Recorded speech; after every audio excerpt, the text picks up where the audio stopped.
इनसे मिली। ये है समर आहूजा और इनके पिता मुकेश आहूजा देवराज इंडस्ट्री के जयपुर ब्रांच के डिप्टी जनरल मैनेजर हैं और खुद समर आहूजा भी डिपार्टमेंट मैनेजर की पोजीशन पर हैं। देवराज इंडस्ट्रीज का नाम तो तुम लोगों ने सुना ही होगा। इंडिया की सबसे बड़ी प्राइवेट एंटरप्राइज है देवराज इंडस्ट्री। तो ये है वो गौरी, एक नंबर। कहना क्या चाहते हो? कहना क्या है, तुम्हारी चाची खुद तुम्हारे लिए रिश्ता लेकर आई है। अगर मिस्टर समर तुमसे शादी के लिए रेडी हो जाते हैं तो समझो भगवान तुम पे मेहरबान है। क्या पता तुम्हारे पूरे परिवार की काया पलट जाए। और वैसे भी गौरी, कब तक तुम इस लूजर बॉयफ्रेंड को ढोती रहोगी? तुम्हारी किस्मत अच्छी है, तुम्हें मिस्टर समर अपनाने के लिए तैयार है। मैं सिर्फ और सिर्फ वीर से प्यार करती हूँ और उसके अलावा ना मैं किसी को देखना चाहती हूँ और ना ही जानना चाहती हूँ। इस हीरे जैसे लड़के को इस भिखारी भूमि के लिए तुम छोड़ रही हो? ये गरीब लोग बहुत प्रॉब्लमेटिक होते हैं और तुम्हारे तो कर्म अच्छा समझो कि मैंने तुम्हें पसंद किया। मैं तुम्हें वो सब कुछ दे सकता हूँ जो तुम्हें तुम्हारा ये नकारा बॉयफ्रेंड नहीं दे सकता। एक अच्छा घर, पैसा, रुतबा, दौलत, शोहरत, सब कुछ। मिस्टर समर के पीछे तो लड़कियों की लाइन लगी हुई है, इतना मत सोचो और जल्दी से हाँ कर दो। चाची, हम गरीब हैं, टिकाऊ नहीं है। ठीक है, मैं तुम्हें मुझसे शादी करने के बदले 5 लाख रुपए दूंगा। अब तो हाँ कह दूंगी। देखा कितना बड़ा दिल है समर का। तुम बहुत किस्मत वाली हो जो तुम्हारी खूबसूरती के इतने वाज़ेह दाम लगाए हैं समर ने। चाची, मैं फिर से दोहरा देती हूँ कि मैं ना ही समर में इंटरेस्टेड हूँ और ना ही इसके पैसों में। मैं सिर्फ और सिर्फ वीर से प्यार करती हूँ, बस।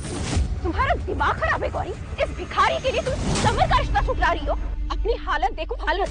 आज तुम्हारे पापा का 60वां जन्मदिन है और तुम लोग ये घास फूस खाकर अपने दिन गुजार रहे हो। फिर भी इस लाश के बारे में सोच रही हो। ये हिम्मत कैसे उसे हाथ लगाने की? बदतमीज, तुम्हारी हिम्मत कैसे हुई मुझे धक्का मारने की? मैं तुझे छोड़ूंगी नहीं हो। अगर तुमने मेरी गौरी पर हाथ उठाने की कोशिश भी करी ना तो मैं आपकी जिंदगी बर्बाद कर दूंगा। अरे, आपको होश आ गया? वीर, तुम ठीक हो? तुमने आंखें खोल ली? तुम होश आ गया? हाँ गौरी, मुझे होश आ गया। ये तो कोमा में था। ये उठ कैसे गया? चल फिर तो अभी भी नहीं सकता। सिर्फ आंखें खोलने से क्या होगा? क्या पता, एक आखिरी अलविदा कहने के लिए शायद मरने से पहले ये सब चीजें होती है। वाह वाह वाह, मुझे तो लगा ही नहीं था कि फटीचर कभी उठेगा भी। पर क्या फायदा, रहेगा तो एक जिंदा लाश की तरह ना।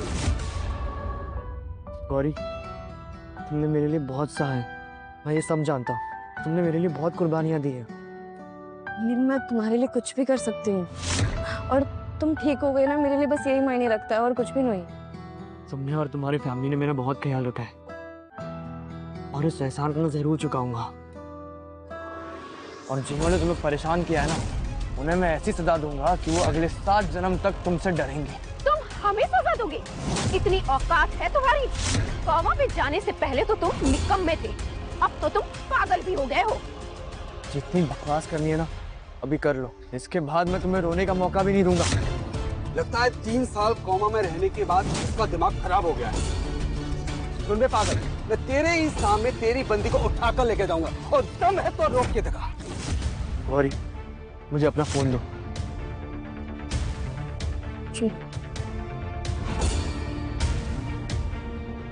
हेलो माँ, मैं वीर।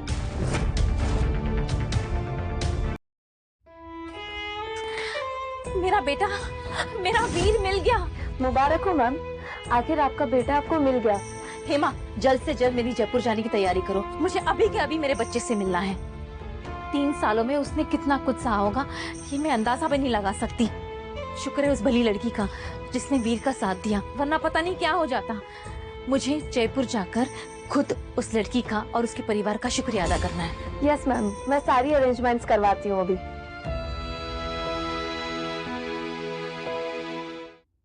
यशवंत, हमारा बेटा वीर मिल गया। क्या वीर का पता चल गया है? हाँ। मेरा जल्दी से जल्दी जयपुर पहुंचने का अरेंजमेंट करो। राजा साहब, मैं जयपुर से ही हूँ, आप एक बार सेवा का मौका दीजिए। रघु, तुम मेरे खास हो, इसलिए आज तक हर जरूरी काम अपना तुम्हें सौंपा है, तो आज भी तुम्हें जरूरी काम का हिस्सा रहोगे, तो मेरे साथ आ सकते हो। थैंक यू सो मच राजा साहब। ले ले ले ले ले, राजा बाबू ने अपनी मम्मी को फोन लगाया है। अब इसकी जगह पे इसकी मम्मी आके हमसे लड़ेंगी। सुने फटीचर, कहीं ऐसा तो नहीं कि तेरी माँ भी तेरी तरह भिखारी और मजदूर हो। मेरा पैसा देखकर कहीं तेरी माँ मेरे पीछे ना पड़ जाए। अबे कमीने, अपने जुबान को ना काबू में रख, कहीं ऐसा ना हो जाए तो बोलने लायक ही नहीं बचेगा। बकवास बंद कर। तूने आंखें खोल ली है ना, तो सच्चाई सुन कर जा। गौरी ये रही, मैं इसके बदले में तुझे 5 से 6 लाख देने के लिए तैयार है। इसे लेकर यहाँ से आओ। 5-6 लाख देखा भी है तुमने? मिस्टर समर का शुक्रिया अदा करो, इनके पैरों में गिर के। 5-6 लाख ना समर, सही है।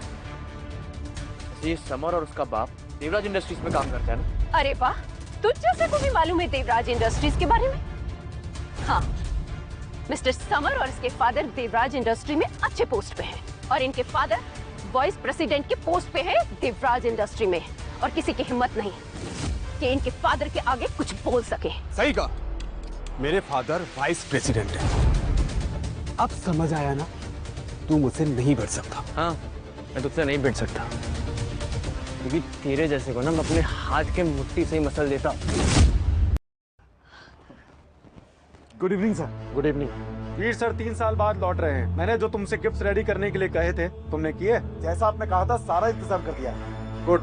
वीर सर की हेल्प करने के लिए और उनके ट्रीटमेंट के लिए उनकी गर्लफ्रेंड की फैमिली ने अपना घर बेच दिया था। उनकी फैमिली के लिए शहर का सबसे आलीशान, सबसे खूबसूरत घर अभी बुक कर दो। मानना पड़ेगा तरुण सर, आप सबका ख्याल बहुत अच्छे से रखते हैं। आप बिल्कुल फिक्र मत कीजिए, आपका काम आज ही हो जाएगा। ये कौन है और यहाँ क्या कर रही है? सर, ये मेरी वाइफ है इशिका। Hello sir. सर, मेरी वाइफ इशिका भी वीर सर को सामने से देखना चाहती है। अगर आप इजाजत दे तो इन्हें भी साथ ले लूं सर? ठीक है, ले चलो, लेकिन ध्यान रखना वीर सर के साथ तमीज से पेश आना। अगर तुमने उन्हें अपसेट किया तो फिर मैं क्या, उनके कहर से तुम्हें कोई नहीं बचा पाएगा। बहुत बहुत शुक्रिया सर। Thank you sir. तो ठीक है, मंडावा चलने की तैयारी करो। देवराज इंडस्ट्रीज के असली वारिस वीर सर के घर वापसी का वक्त आ गया है। चलो। तुम्हें क्या लगा कि तुम मिस्टर समर की बेइज्जती करके बच जाओगे? ऐसा करके तुम अपनी मौत को दावत दे रहे हो। तू पूछ लेगा मुझे अपने पैरों के नीचे? पहले इस व्हील चेयर से खड़े होके तो दिखा। सुने भिखारी, तू ये सब ड्रामा पैसों के लिए कर रहा है ना? मैं तुझे अभी के अभी 2 करोड़ रुपए देता हूँ, लेकिन उसके बदले में तुझे इस फूल सी नाजुक गौरी को मेरे घर छोड़कर आना होगा। बोल, शर्त मंजूर है? तुम अपने पैसों की ना धौस मत दिखाओ मुझे। तुम्हें भी तुम्हारा हिस्सा मिलेगा।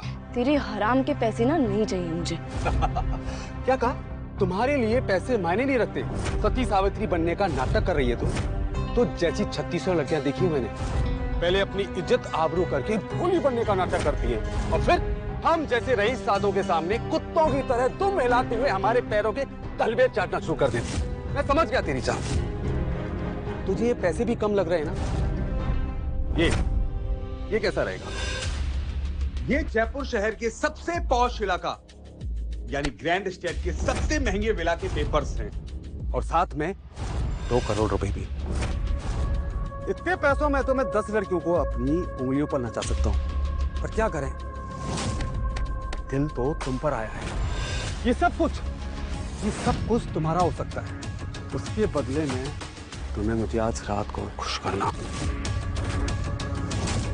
देखा मिस्टर समर की औकात?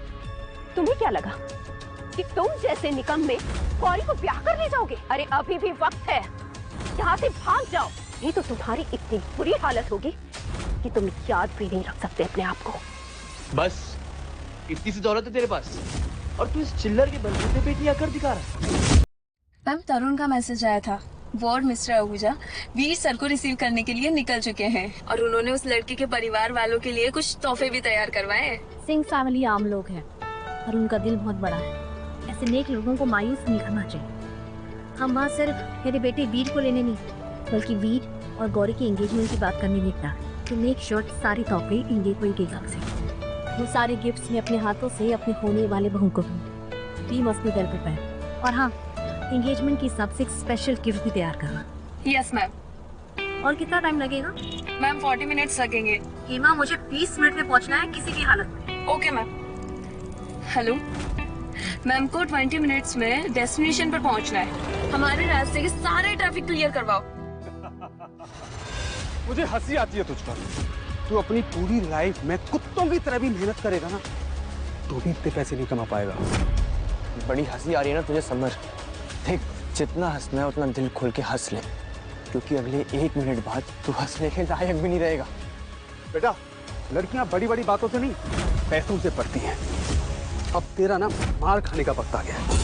देखता हूँ कितनी देर तक तू ये अपना एटीट्यूड रखता है। ना हाथ हटा मुझसे गंदी नाली के कीड़े। तूने मुझे गंदी नाली का कीड़ा बोला? तेरी हिम्मत कैसे वीर को हाथ लगाने की? तूने मुझे धक्का मारा, तेरी हुई औकात। अरे तेरी रानी, तुम कहाँ चली? छोड़ो, ये एक मौका दे रहा हूँ और तुम तो शुक्र मनाओ कि तुझ जैसे सेकेंड हैंड माल को मैं अभी भी अपनाने के लिए तैयार हूँ।